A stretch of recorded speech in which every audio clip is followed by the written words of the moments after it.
النهارده هنعمل اكله خفيفه كده وسريعه مع بعض. هنعمل مكرونه محمره.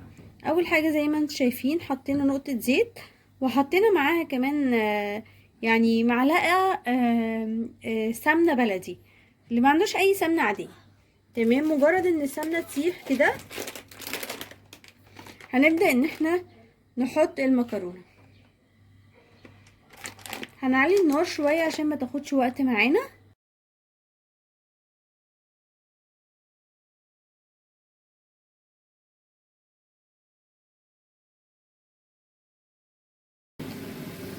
زي ما احنا شايفين هنا هي بدأت تتحمر، فهبدأ احط بقى البهارات اللي انا عايزاها. هحط هنا كزبرة نص معلقة صغيرة، هنحط بابريكا برضو نص معلقة صغيرة،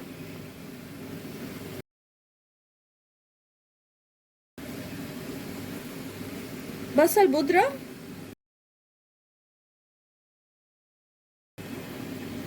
وده توم بودرة برضو هحط برضو نص معلقة صغيرة،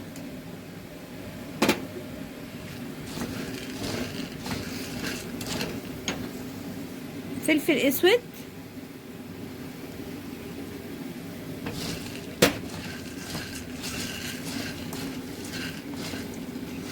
وانا بقلبها طبعا انا سايبه الميه تغلي على النار.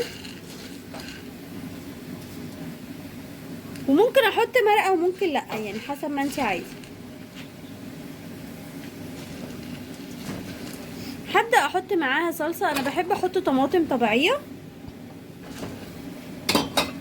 دي ببقى مسبكاها في البيت، وبحط كده يعني معلقه الا ربع صلصه،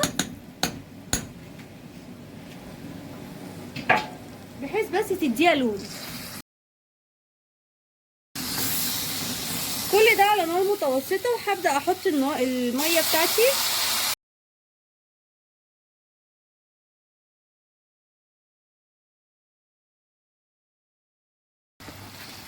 بس كده الصلصه هتبدا ان هي تفك وتنزل فيها كده، وهتبقى الميه مغطياها.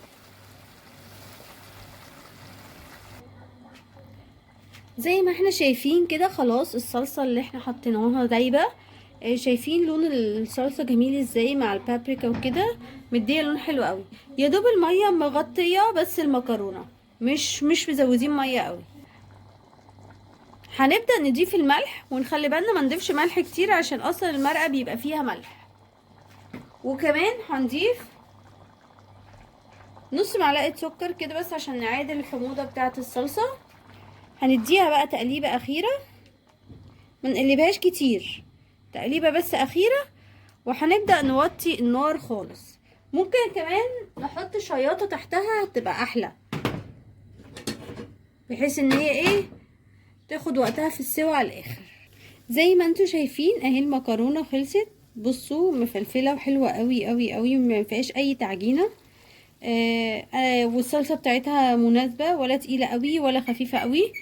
بصراحه جميله. انا ما غطيتهاش هنا على فكره، يعني هي بصراحه انا حاسه يعني انا بحب المكرونه ما تتغطاش زي ما احنا متعودين. بس كده. ودي كانت وصفه سهله وسريعه جدا جدا للمكرونه المحمره.